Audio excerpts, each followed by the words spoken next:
Now, your forecast first. Sponsored by First Strike Termite and Pest Control. Protectors of families, properties, and our environment. Good evening. I'm your local weather authority, Chief Meteorologist Chris Yates. A few showers and storms in the area earlier. Otherwise, things have turned pretty quiet. Skies are clear. Nice view on the goods, furniture, camera.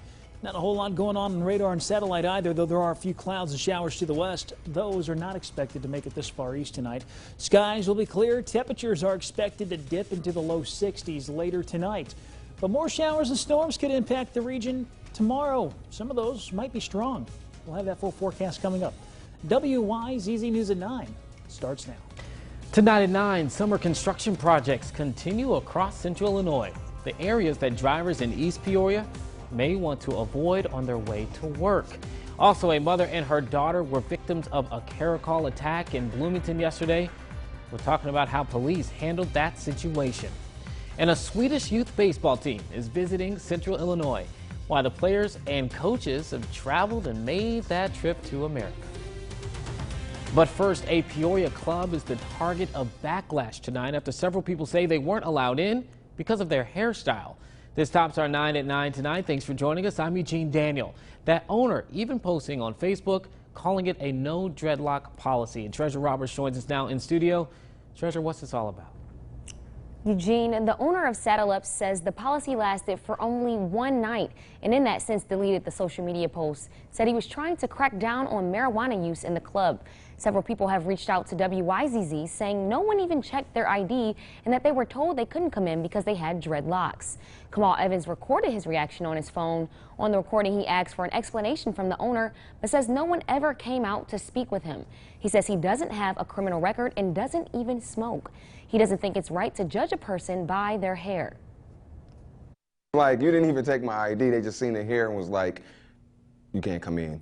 In the video I recorded it, I was telling them, like, I've been hired at the post office, so I can handle a government job, but I can't come into your establishment. So for you to just see my dreads and assume troublemaker, you know, it's pretty bad. In that Facebook post, the owner, Tyler Siebert, says 9 of the 11 people caught with marijuana inside the club over the past 7 months had dreads. And he justified the ban citing a federal hiring policy. I reached out to Siebert earlier today. He says, quote, I tried it for one day and it didn't work. I will figure out another way to deter smoking marijuana inside. Eugene. All right, Treasure. Well, construction season is causing headaches for many drivers in central Illinois between East Peoria Public Works and the Illinois Department of Transportation. Those projects are forcing several road closures and reductions. The East Peoria Public Works Department lists 20 sections of road for maintenance this year and 2 sections to be overlaid. IDOT also lists several road construction zones in the area. For some drivers, this means delays as they navigate neighborhoods, and one man told WYZZ that road work has even made him late for work. I've actually been penalized for work here because of the road construction, and sometimes you have a delay in traffic where it's a complete stop. We reached out to the East Peoria Public Works Director, Dennis Barron, and have not yet heard back. Gas prices, meanwhile, in central Illinois continue to fall. In Peoria, the average price per gallon is $2.64, mirroring the national average. That is 12 cents lower than we were a month ago. And this marks the 7th straight week of decline. So that's good news for a lot of people who are going out there and filling up their tanks. Well, 2 people are recovering after police say they were victims of a caracol attack yesterday in Bloomington. Just before 11 o'clock yesterday morning, officers were called to the 700 block of Locust Street on reports that this animal that you see there, an exotic animal, attacked a woman and her 6-year-old child. When police got there, they transported the victims to a local hospital and began to monitor the cat. Officers then say the caracol started snarling and walking toward them. The officer had to make the decision. The cat already attacked 2 people, a 6-year-old, and they were sent to the hospital. And then on top of the fact that the cat may have had rabies or some other disease, the officer decided that, you know, he needed to shoot the animal to protect the people behind him, to make sure the cat didn't attack anybody else. Coming up on WYZZ News at 9:30, we'll tell you the updates on the victims. Park District Police in Fond du Lac saved an adult and a child today. According to its Facebook post, the district says the pair fell off a boat and were drifting down the river. Because of elevated river levels and high wind, the adult and child ended up a quarter-mile away from the boat.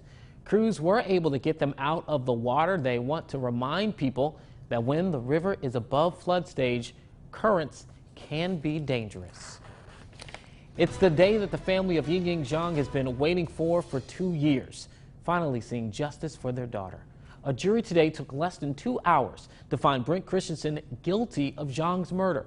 Christensen's defense team never denied that he murdered Zhang. They said in closing arguments the trial needed to be held so that the state could prove it beyond a reasonable doubt. Now, Christensen will either be sentenced to life in prison or the death penalty, and the same jury will come together on July 8th to determine his sentence. And we now know the name of the man who was killed last night on West Tree Wind. Police say officers were called to Harrison Homes Apartments around 10:45 on a shot spotter alert. And when they arrived, they found 34-year-old Bronzel Howard shot multiple times inside an apartment. He was taken to a hospital, but he died there. At this point, police are still searching for suspects. And over in Kewanee, police are still trying to figure out what led to an overnight shooting there. Officers arrived at a home on North Vine Street just before 1 o'clock in the morning, and they found a 25-year-old man who was shot and a 26-year-old woman who had blunt force injuries. They were both treated at St. Luke's Hospital, but that man was later transferred to OSF in Peoria. Right now, we do not know their conditions, but anyone with information is asked to call Kewanee Police or Henry County Crime Stoppers. That number, I'll try to read it for you, 309-937-2324. Well, people in Tremont have been taking to Facebook to voice their frustrations because multiple homes and businesses have been vandalized and egged recently. Gary Warmberg is one of those people and says not only was the passenger door of his car egged, but the culprit managed to break a window screen on his home. He says what probably started as kids just having fun is now causing a lot of harm. Kids, I think they could find something better to do than to destroy property, but because we were always brought up, if we did anything like that, we were going to get our butts tanned when we got home. So be more respectful and think about what you're doing. Warmberg says he never thought he'd have to worry about his property being vandalized, and he's asking if anybody knows anything to report it to the police. Well, 3 animals are dead after a duplex fire in Bartonville this morning. Firefighters responded to that duplex just before 5:30 on Buena Vista Street. And the owner of the duplex says that an electrical issue caused the fire in the basement. Good news, there were no people who were hurt, but again, those 3 animals did die. Well, youth baseball team all the way from Sweden made its way to Central Illinois to play at the Louisville Slugger Sports Complex. The Karlskoga Bats brought roughly 45 players on the trip, which has been a work in the making for 2 years, and the trip is finally here. The players and coaches wanted to come to America to experience world-class baseball.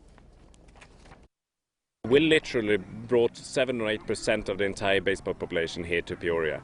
So it's about 1,000 players, active players in Sweden, compared to the US where you have 15 million players here. So obviously we have a long journey to catch up, but the passion for baseball is the same. It's 100% for the love of the game. Tomorrow, the Bats are traveling to St. Louis to enjoy a day at Six Flags and to see the St. Louis Cardinals play in a game. That is pretty awesome. It seems like they have their trip all scheduled out. They have a lot of fun. And Chris, coming down to Central Illinois, if you're playing baseball from Sweden, it's probably the best week that they could have chosen. Yeah, it's the best week. Any other week, the last 3 months would have been no good. But no, this week things are looking good. We will have to be dodging some more storms tomorrow, but hey, they're heading to St. Louis. They're probably going to be better off down there. Hey, things are pretty quiet now. We've had some showers and storms, and if you were in the right part of town earlier today, I know we had a torrential downpour over the station shortly after 3 o'clock this afternoon. We've got more storms on the way, unfortunately, for tomorrow, but things are going to be pretty quiet tonight. Skies are mostly clear. Future track handling everything quite nicely. Skies will remain mostly clear tonight. We'll likely get some clouds coming out of the west late morning, early tomorrow afternoon, but the storm chances, they're going to start to ramp up heading into late afternoon and early evening. So here's your mowing forecast. You want to get out, take care of some lawn work. Things looking good through midday, even into early afternoon. Late afternoon, evening, well, that's when the storm chances begin to rise. Temperatures are also going to be a little bit warm and muggy, and some of those storms coming in late tomorrow could be strong to severe. I'll break that down in complete detail with your full forecast coming up in just a little bit. Eugene? All right, Chris, coming up, the risk factor tied to an unhealthy habit. What a new study is saying will happen if women do not quit smoking. Then Enjoy Peoria has some new changes. The person that's being named president and CEO at the key organization that tries to reel in visitors to explore the River City. And later in sports, the U.S. women's soccer team plays in the round of 16 in the World Cup today and needs 2 penalty kicks to come through with a victory. Matt McLean has all the highlights ahead in sports.